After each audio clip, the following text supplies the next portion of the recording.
quelqu'un qui va la crème à rouge, la crème à bronzer, elle est à l'intérieur. Il y a de la plus 50. שבוע טוב ומזל טוב עליון אבי זכרו לטוב. Ne vous endormez pas, je vous en supplie. C'est pas parce qu'il y a du soleil. Ouais, mais ne vous endormez pas, ne vous endormez pas. Restez avec moi. Bien.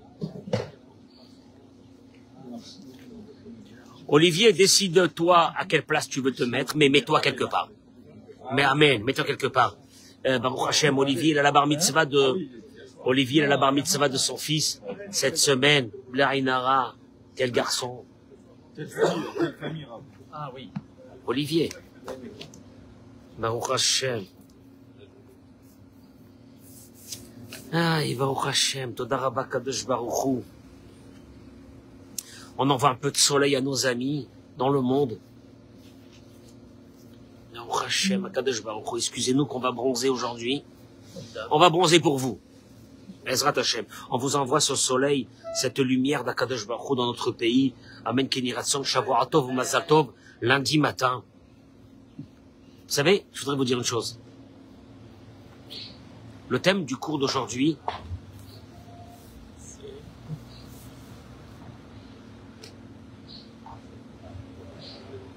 j'ai énormément. Quand je dis énormément, c'est pour ne pas dire qu'il y a une explosion de messages que je reçois, de couples que ça ne va pas. Je précise, ces couples ne sont pas mariés depuis 10 ans, 15 ans, 20 ans. Mais depuis quelques mois, 1 an, 2 ans. Et je me suis... Non mais, écoutez-moi bien, je leur dis moi à ces couples, je suis désolé, je ne peux pas faire tout le travail pour vous. Je peux pas faire le travail pour vous. Je peux pas. C'est trop difficile. Mais à un moment donné, vous devez m'écouter. Il y a un truc qui va pas. Et qu'est-ce qui va pas? Je voudrais arriver à une chose qui est très importante ce matin. Yaakov Avinu, à travers une idée très courte de la paracha, Yaakov Avinu va arriver en Israël pour... malheureusement, il va rencontrer son frère Esav. Et à un moment donné, la Torah nous raconte que c'était la nuit et Yaakov avait traversé un fleuve avec sa famille et il est retourné de l'autre côté pour aller chercher des objets qu'il avait laissés et il va rencontrer à ce moment-là l'ange de Esav. La Torah nous dit Vaïvater Yaakov levado. Yaakov resta seul. Et oui, quand il est retourné de l'autre côté pour aller chercher ses objets, il était seul. Vaïe avec Ishimo. Maintenant, moi, je traduis les mots. Vaïe avec Ishimo, et un homme combattit avec lui, Adalot Shachar jusqu'à l'aube. C'était pas un homme, c'était l'ange de Esav. Demain, on parlera de lui. Mais aujourd'hui, ce mot de vaïe avec, je regardais le Targum Onkelos. Le Targum Onkelos, c'est la traduction la plus parfaite de la Torah. Le Targum Onkelos, il dit que Ve'ishtaer Yaakov vilchudohi, c'est d'araméen. Onkelos a traduit la Torah en araméen. Il y a presque 2000 ans. Et Yaakov est resté seul. Ve'ishtadel gavra ime. Ve'ishtadel. Je suis arrêté à ce mot-là. Moi, je connais que le mot Ve'ishtadel vient du mot de Ishtadlut. J'ai pas compris. Le mot, il a combattu, et dans le Targum, est mis dans un mot qui s'appelle Ve'ishtadel. Et là, j'ai découvert une chose.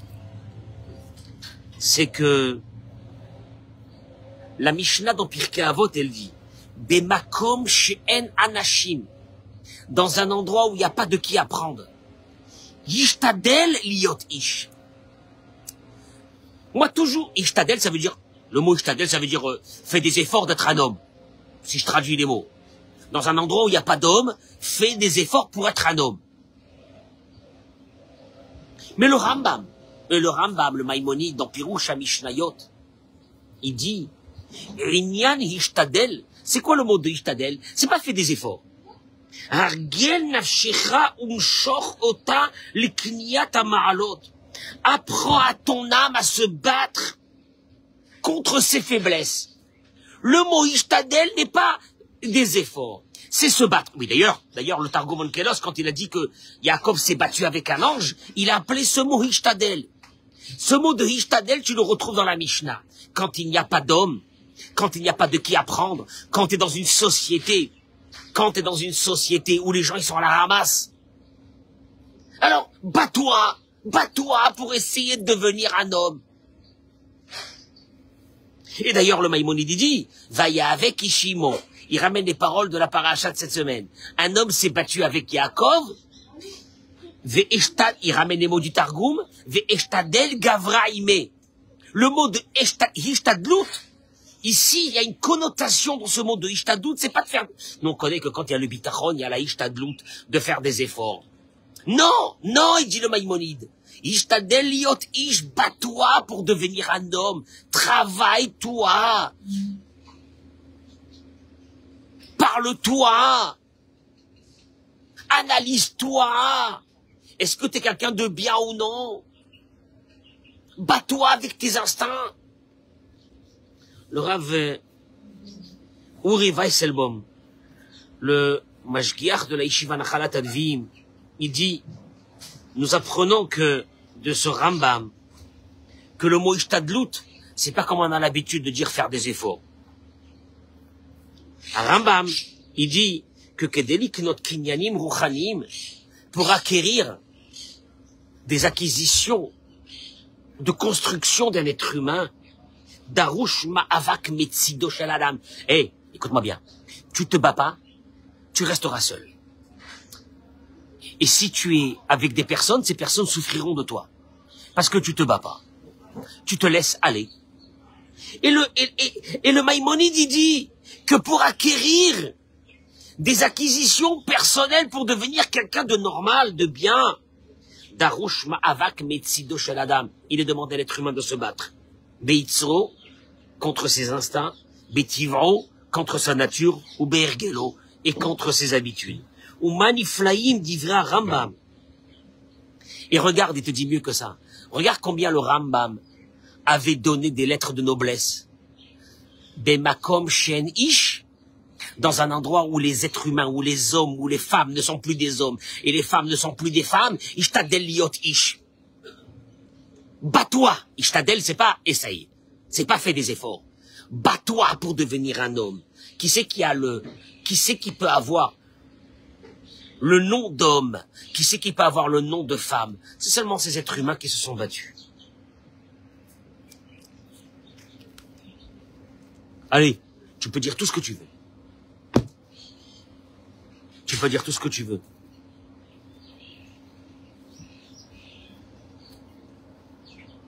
Tout ce que tu veux, tu peux dire. Je vais te dire une chose, hein. Une chose. Béhémet. Il ramène ici le Rav. Tachlita Adam. Le but d'un être humain dans ce monde, liot davuk tamid vashem itbarach. C'est d'être connecté tout le temps avec Dieu. Betorato ou bemitzvotav. Dans sa Torah et dans ses mitzvot. Velechaora, il dit le Rav, nira. שיותר קל לאדם להגיע לתכלית זה כאשר הוא רווק מבלי אישה וילדים.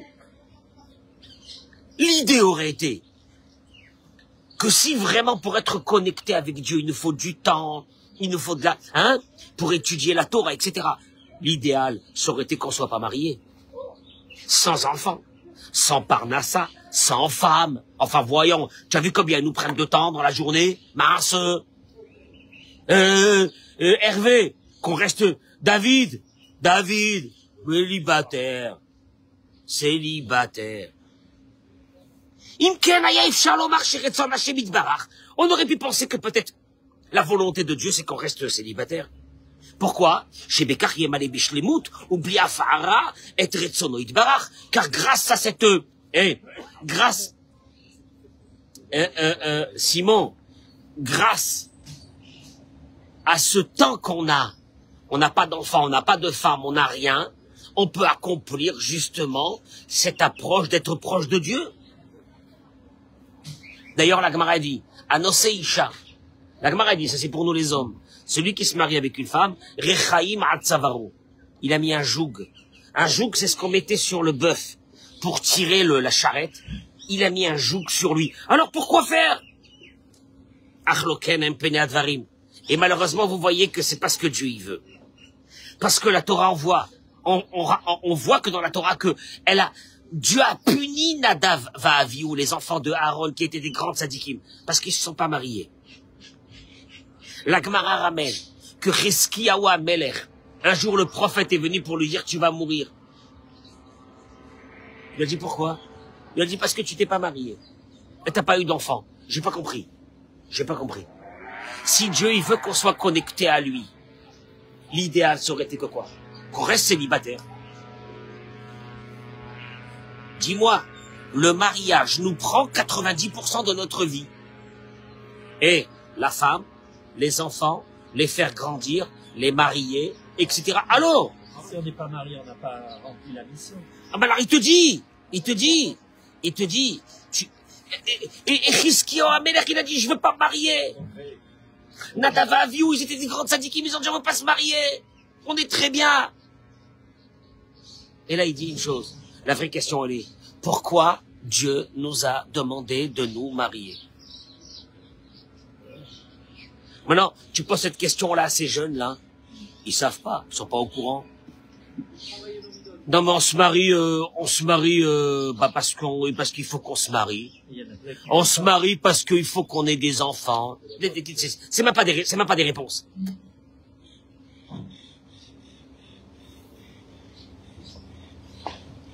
Atchouva la she'elahi. Il dit la réponse à cette question, elle est, Kshetachlit briat ha'olam, kiyum Torah, umimila gamikar nisayin shel adam matridra kach she'adam itrateh. Le vrai accomplissement, il répond, d'un être humain, c'est quand il est marié. Ve'af adam enu yachol letaken et atzmo, ulehagia lekiyum haTorah be'emet bli she'yitchaten. Et en vérité, l'accomplissement d'un être humain ne peut pas se faire s'il n'est pas marié. Marié, veillez lo shlom bayit, et qu'il a la paix dans son foyer. Parce que s'il est marié et qu'il n'a pas cette paix dans cette maison, alors pourquoi faire il s'est marié? Pour faire du mal à l'autre personne. Une femme elle s'est mariée pour faire du mal à un mari. Un mari s'est marié, il s'est marié avec une femme pour faire du mal à cette femme.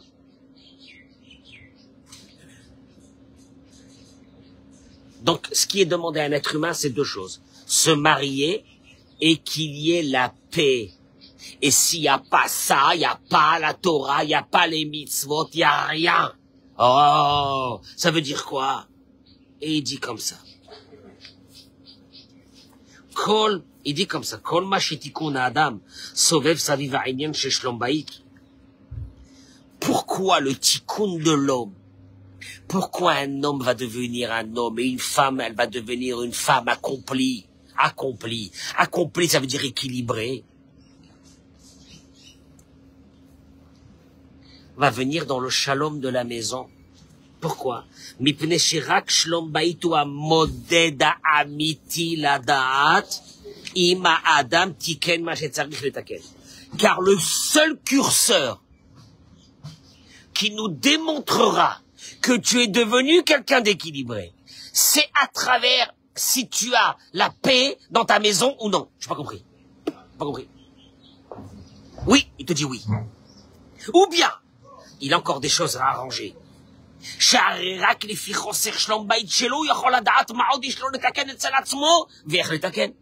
Car seulement, avec ce curseur, est-ce que j'ai la paix dans la maison ou non? Il aura une indication, est-ce qu'il a encore des choses à arranger ou pas arranger? Maintenant, moi, je m'arrête un instant. Voilà, je me suis mis un peu plus à l'ombre. Parce que l'appareil chauffe. Et quand l'appareil chauffe, ça s'arrête. Ouais. J'étais en train de dire. Comment un rabbin peut dire? Oh, j'étais en train de dire que quand j'ai des dizaines de jeunes dans l'année qui me disent on est fiancés et c'est la guerre, et que moi je leur réponds ne vous mariez pas, les gens ils sont choqués. Ne vous mariez pas. Je peux te poser une question, est-ce que le mariage va régler les problèmes? Mon deuil. Alors c'est une indication, quelque chose qui va pas. C'est une indication de... Regarde, le rabbi te dit une chose. David, le rabbi te dit une chose. Le curseur de ton équilibre, je parle à l'homme et à la femme.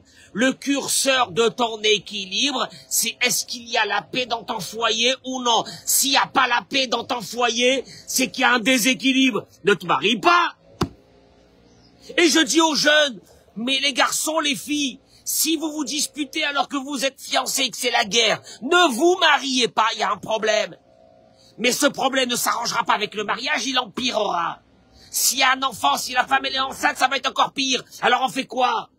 Et il te dit une chose, tu n'as pas compris que le mariage était venu pour te mettre face à une réalité. Est-ce que je suis quelqu'un de normal? Est-ce que je parle aux garçons et aux filles, hein. Est-ce que je suis quelqu'un où on peut vivre avec lui ou ça va pas? Est-ce que je suis quelqu'un que pour vivre avec moi, faut que les autres acceptent mes travers, oui ou non? Alors je t'explique un truc, David, il n'y a plus personne qui va accepter rien. L'histoire elle est claire.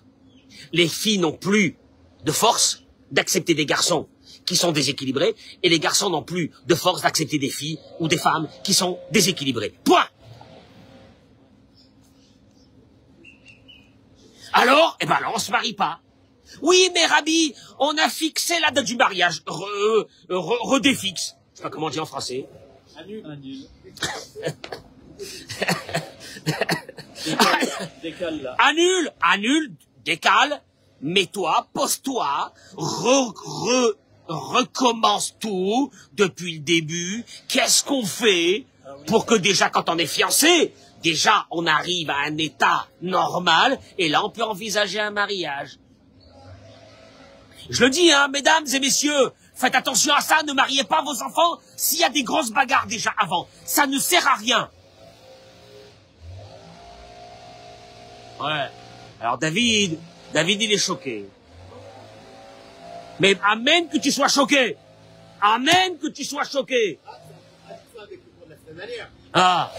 Il n'y a pas un mariage, il n'y a pas d'histoire. Mais je te répète, à une question, à une condition, c'est qu'il y a une volonté des deux, que quand il y a un truc qui va pas, on se pose avec beaucoup d'humilité et on voit ce que chacun peut faire pour rendre la vie meilleure à l'autre. Bifrat, Shadavar, écoute-moi bien ça. Bifrat, Shadavar Aikari, Shadam Tsakir Letaken, Viniklon Vimechai Toba Olamazé, Umidata Imuna Vabitachon. Eric, ce qu'un être humain, il dit le Rav, doit acquérir dans sa vie, c'est la Anava. Ah bah ouais, l'humilité.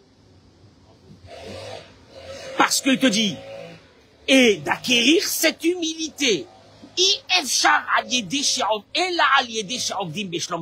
Tu sais quand est-ce que tu peux acquérir cette humilité? Quand tu commences à faire un vrai travail dans le shlom bayit. Maintenant, moi je t'explique un truc.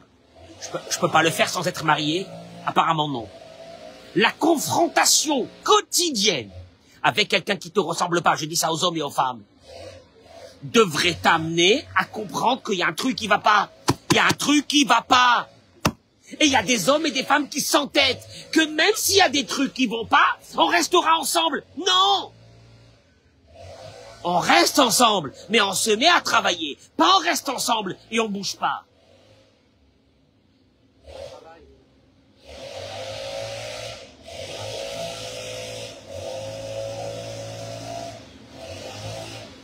Je termine avec une chose.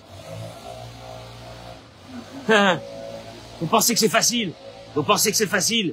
Mais je vais vous motiver par une chose. Ça, c'est pour ceux qui sont déjà mariés. Ceux qui sont pas mariés, je leur demande une chose. Un vrai travail psychologique. Un vrai travail psychologique. Pourquoi ta fiancée, elle peut plus avec toi? Pourquoi toi, tu peux plus avec elle? On s'assoit. Pas c'est qui de nous deux qui va gagner. Il y a un vrai problème. Ça peut être de nous deux. Et il faut qu'on l'arrange. Il te dit une chose. Le Midrash, il dit, Amar Rabbi Shimon ben Khalafta. Parce que Rabbi Shimon ben Khalafta, il dit, En kli marzik bracha ela shalom. Quand j'ai des couples qui me disent, la parnassa, ça va pas, ça va pas, la santé, ça va pas, je leur dis une chose. Rabbi Shimon ben Khalafta a annoncé, il y a un seul ustensile qui récupère la bracha avec une pérennité totale. Le shalom. Tu n'as pas le shalom, tu as un sac en plastique troué. Ah ben ça rentre à l'intérieur, mais ça sort de l'autre côté. Et il dit comme ça. Seul celui qui a une vraie paix dans sa maison. Alors il a une bracha qui est pérenne. Qui birkat Hashem shemimena nimshachim. Parce que la bénédiction de Dieu, dans lequel découle de cette bénédiction de Dieu, toutes les réussites spirituelles et matérielles, hen parnassa, que ce soit la parnassa, briout, la santé, chinuch yeladim, l'éducation des enfants, simcha, la joie, vekayotse. Bracha zo yochol litkaim rak al yedei kli shihu hashalom. Seulement s'il y a la paix.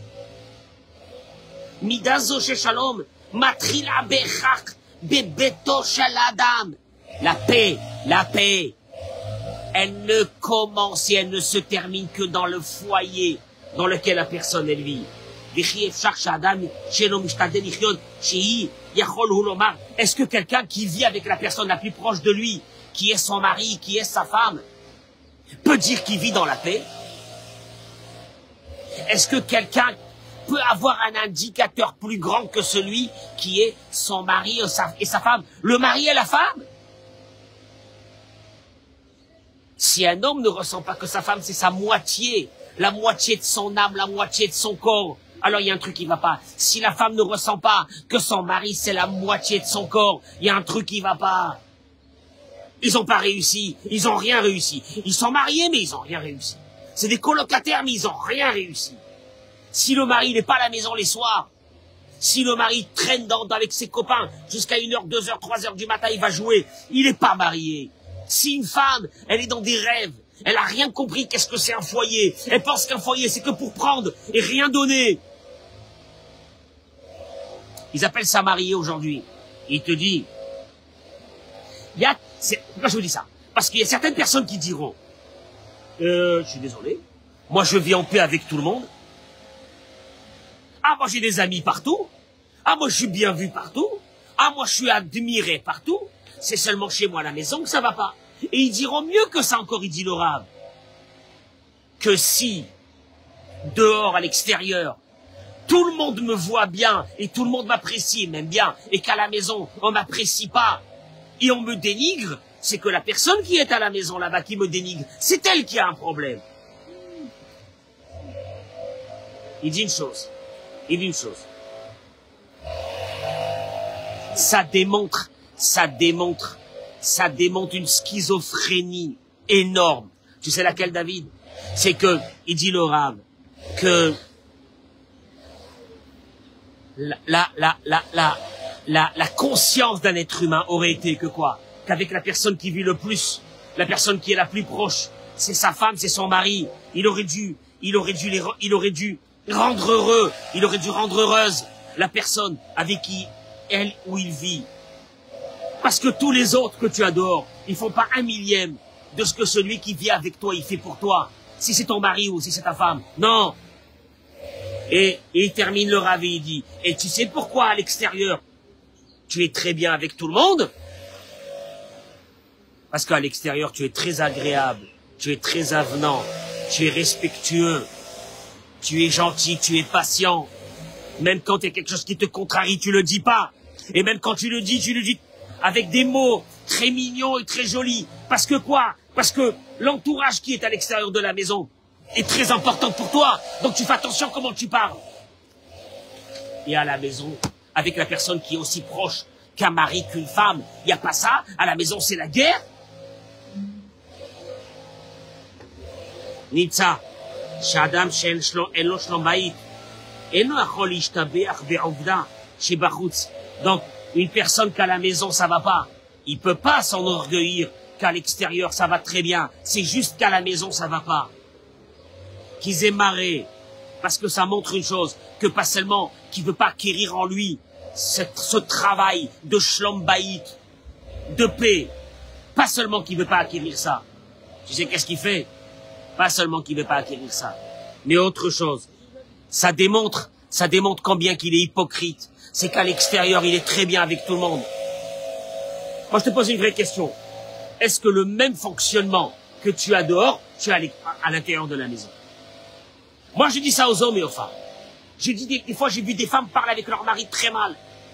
Je leur ai dit, tu parles comme ça avec tes copines? J'avais envie de lui dire, tu parles comme ça avec tes copines? Tu traites tes copines de tous les noms? Non. Et des fois, certains hommes, que je les vois à l'extérieur, comment ils sont, et puis quand ils sont seuls avec leur femme, quelle façon ils ont de parler ou de penser ou de réagir. Tu fais comme ça avec tes copains? Manque de temps, manque de disponibilité, manque de parole, manque de respect. Tu as ça? Non, tu as pas ça. Alors qu'est-ce qui se passe? Après, tu vas dire que dehors, tu es bien avec les gens, mais c'est normal que tu es bien avec les gens dehors. Parce que dehors, l'entourage t'importe. Et malheureusement, ta maison, avec cette femme, avec cet homme-là, qui était à moitié, que tu aurais dû faire tous les efforts pour rendre heureux cet homme, pour rendre heureux cette femme, vous l'avez pas. Manque d'équilibre. Eh, David, je veux te dire une chose. Moi, j'aurais effacé du dictionnaire le mot mariage. Et j'aurais marqué à la place travail. Comment on dit pcharot? Concession. Faire des concessions. Vous êtes invité pour la concession. Pour la concession entre Daniel et Léa. La concession. Qu'est-ce qu'il y a? Ils vont faire des concessions. Pour rendre heureux l'autre. Pour bien parler à l'autre. Pour avoir de la patience. Qu'est-ce que c'est ça? Et ça se marie. Et on les marie. J'ai dit dans un cours que j'ai fait à des jeunes, ne vous mariez pas. Ne vous mariez pas. Si vous n'êtes pas terminé, ne vous mariez pas. J'ai affaire aujourd'hui, moi, à des dizaines d'hommes et de femmes qui sont pas terminés. Ils ont des vrais problèmes psychologiques. Tu te maries pas. Attention, le mariage n'arrange rien. Le mariage empire. Juste pour vous rassurer. Un modèle, il dit, le curseur véritable. Est-ce qu'un être humain est équilibré? Arverak betor beto. C'est seulement dans sa maison avec son mari et sa femme. Eh, je vais te dire une chose. Tu vois des femmes extraordinaires, gentilles. Tu vois des hommes gentils. Tu les vois dans la maison, c'est l'horreur. Et tu comprends pas. Parce que c'est là-bas où c'est que l'équilibre d'un être humain va sortir. Tu peux pas me dire que l'équilibre que tu as dehors et le succès que tu as dehors, c'est un vrai succès. C'est là, dans la maison. Le vrai succès que tu as dehors, c'est juste. Hein? C'est une façade que tu t'es fait. Ne regarde pas cette façade en te disant, je suis quelqu'un de bien. Tu sais quand est-ce que tu vas te dire, je suis quelqu'un de bien? À la maison. Et là, il dit une chose. Il dit, Sham Ikarani Sayon. C'est dans la maison là-bas. La véritable épreuve de Ben Adam Lachavero. Ahavat Israël. Comment tu aimes l'autre? La Doune Kavsrout.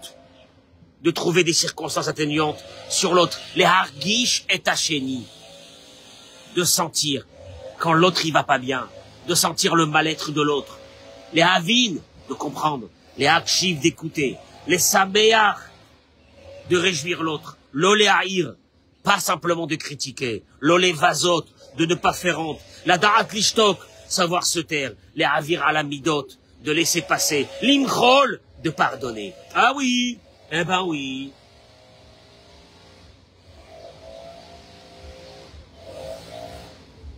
Et là, tu assistes à des choses abominables. Abominables, qu'on appelle aujourd'hui des mariages. Abominables. Des bagarres qui veulent plus se terminer avec les parents. Des bagarres avec mes beaux-parents, avec mes parents, des histoires à dormir debout. Parce qu'elle m'a dit, parce qu'il m'a dit, le mariage, c'est un équilibre.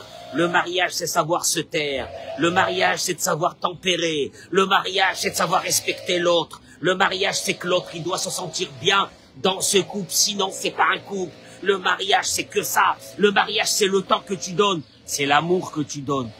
C'est le don de soi que tu peux donner. Encore une fois, un couple ou un homme et une femme ont décidé de ne plus rien donner. En vérité, ce couple est mort. Combien de fois j'ai dit que j'ai vu des couples que pour moi on dirait des poissons qu'on a fait sortir de l'eau, ils sont déjà morts, et ils bougent encore. T'as vu une carpe? Une carpe. Tu fais sortir de l'eau une carpe. Pendant plusieurs heures, elle saute. Mais elle est déjà morte. Toi tu dis, ben non, elle saute, c'est qu'elle vit. Elle est déjà morte. Et tout ça à cause de quoi? À cause de quoi? Les gens qui ne veulent plus se battre. Se battre. Il a dit Yaakov Avinu, Vayavek Ishimo, Vaishtadel. Il dit le Rambam, Bemakom Shen Ish Ishtadel Yotish, dans un endroit où il n'y a pas d'homme, bats-toi pour être un homme, bats-toi pour être une femme. Ça c'est valable si on n'a pas affaire à... Mais, dis-moi.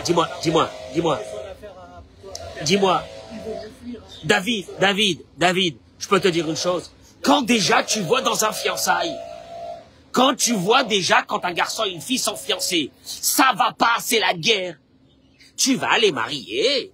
Ouais, mais des fois les enfants ils écoutent pas aussi. Alors le problème, David, j'ai des messages par dizaines. Écoute-moi bien, j'ai des messages par dizaines. Tu veux les voir, je te les montre. De garçons ou de filles. Attends. Qui en 2020, 2021, 2022, ils me disent on est en grande dispute. Je leur dis ne vous mariez pas. Bien sûr qu'ils m'ont pas écouté. Et maintenant ils m'appellent, ils me disent on est au bord du divorce. Ah bon? Ah, et ils me rappellent. Et moi qu'est-ce que j'ai envie de lui dire, mais mais dégage, je t'avais dit de pas te marier.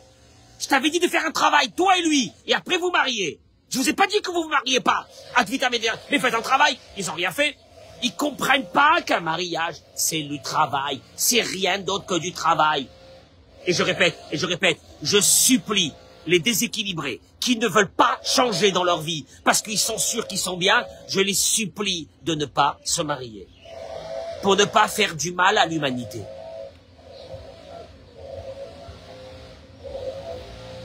Hein, jusqu'à... Non mais attends.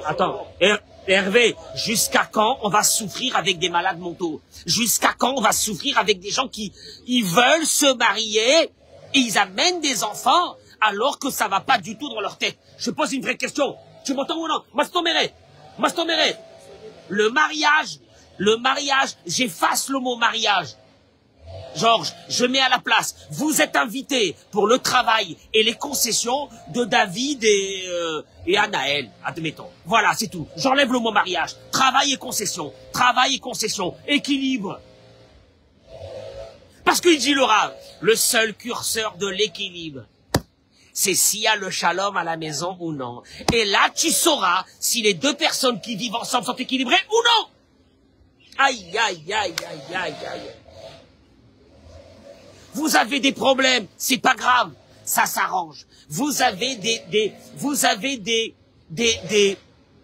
chocs émotionnels, ça s'arrange. Mais arrangez-les et après mariez-vous. Ne vous mariez pas en pensant que le mariage va arranger les choses. Le mariage ne fait qu'une chose, faire sortir exactement au grand jour l'équilibre ou le déséquilibre d'une personne. Ah, qu'est-ce que tu vas faire?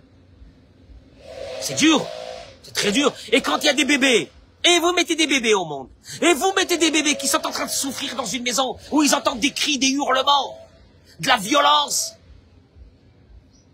Et le type, il est pas là, il est parti, il s'est sauvé, il rentre à 2h, 3h du matin, et la fille qui se sauve, elle va chez sa mère, et chacun, et voilà, on appelle ça, et ça continue, et ça dure pendant des mois, et des années, et puis un beau matin, les deux, ils sont fatigués, et ben, ils divorcent. Mazal tov de quoi? Vous aurez même pas dû vous marier. Un travail, c'est un vrai travail.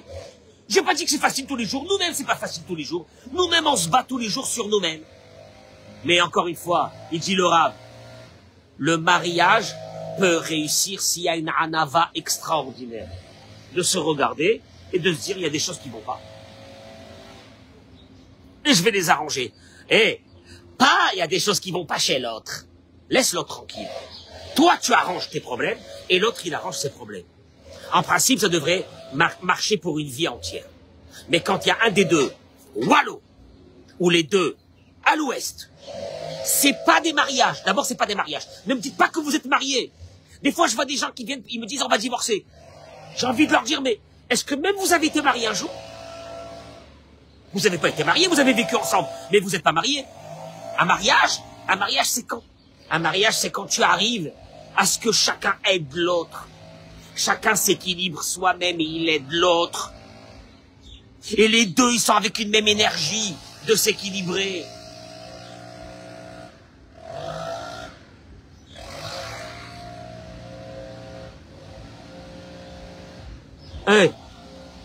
On se marie pas parce qu'il faut se marier. On se marie pas parce qu'on est obligé de se marier. On se marie pas parce que l'horloge, comment ils disent?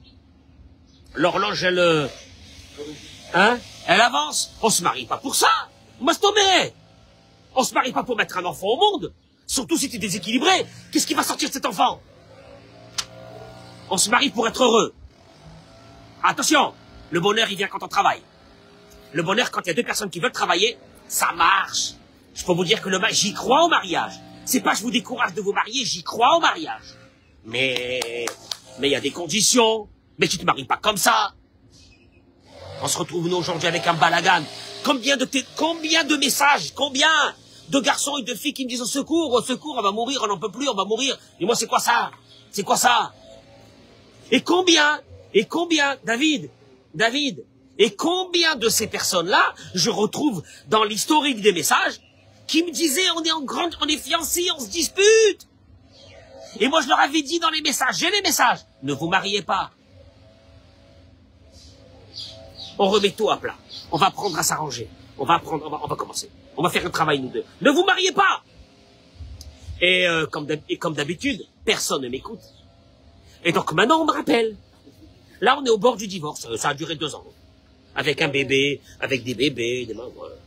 Vas-y. Avec des bébés. Vas-y, que les parents ils vont mourir avec des enfants pareils. Allô? Tu maries pas tes enfants. Ils sont déséquilibrés, tu les maries pas. Jamais. D'abord, je peux t'expliquer un truc. Si t'as un enfant déséquilibré, je parle aux parents, tu le donnes à un garçon ou à une fille, la malheureuse, qu'est-ce qu'elle a fait? Qu'est-ce qu'elle a fait pour mériter, et qu'est-ce qu'il a fait pour mériter de prendre un malade? Que toi, t'as pas réussi à l'arranger parce que t'as pas voulu l'arranger, parce que toi-même t'es déséquilibré. C'est dur, hein, ce que je dis, hein. Allô? Eric, je te jure d'une chose. Moi, j'y crois au mariage. Et je sais la grandeur du mariage. Mais à une condition. Quand ce mariage, il est fait avec une grande anava de 2 personnes, d'un garçon et d'une fille, que c'est dur, que c'est pas facile tous les jours, mais ils travaillent, ils avancent, ils progressent. Là, on y arrive. Mais quand tu tombes avec des gens qui sont hermétiques, qui n'ont jamais compris que le mariage, c'était un travail, rien d'autre, et des concessions. Des fois, je reçois des personnes, ils me disent, ah non, je changerai pas. Je changerai pas. Bon, laisser tomber, ça sert à rien. Je vais divorcer. Va divorcer. Puis un jour, tu voudras te remarier parce que t'en as marre d'être seul. Tu vas te remarier. Et puis tu vas redivorcer. Et puis tu vas te remarier et redivorcer. J'ai connu un, il m'a dit, je cherche une fille. Un monsieur, très bien au demeurant. Il m'a dit, je cherche une fille, si vous connaissez quelqu'un. Je lui ai dit, c'est quoi ta situation familiale? Il me dit, j'ai divorcé déjà 3 fois. Et ma parole. Je lui dis, repose-toi. Je lui dis, repose-toi et repose l'humanité. Repose-toi. Non, il m'a dit, c'était des folles. Non, mais non, regarde le mec. Les autres sont des folles. Lui, putain, il est tombé 3 fois sur des folles quand même, hein, c'est qu'il a vraiment un mauvais sort. Asma, et t'es là, et les gens ils sont là, ils font des roupotes, et des belles roupotes, et des mariages, et des wedding planners, et des machins, et Qu'est-ce que tu fais? Calme-toi. Dépense pas beaucoup de fric, parce que s'ils sont déséquilibrés, ça ne durera pas longtemps. Dommage pour le fric. Hein? Mais ça devrait exister. Allô? Et je répète. Moi, BMS, je les aime, ces jeunes-là, je les adore, ces jeunes. Quand je vois un jeune qui vient, il me dit, voilà, j'ai fait avec un rabbin la préparation. Je lui dis, quelle préparation au mariage? Il me parle des halachot de Shabbat. Non, les halachot de Tarat HaMishpacha, qu'il a fait de Nida. Mais je lui dis, c'est pas ça, les préparations. Non, mais les préparations devraient on devrait obliger des stages à ces jeunes pour leur faire comprendre, non, qu'ils sont très bien, qu'ils sont super, mais qu'ils sont déséquilibrés et qu'il faut qu'ils s'arrangent avant de se marier. Sinon, qu'ils se marient pas, hein. Mais moi, je peux pas, ni moi, ni les autres rabbinim, chez Ryu, tous ces rabbinim extraordinaires dans le monde, qui se tapent toute la journée du matin jusqu'au soir avec des couples. Des mecs mazés. Et je vous souhaite une journée de folie. Amen, Keli Ratson Toda. Partagez ce quoi. Alors là, celui-là, partagez-le. Mais va cacher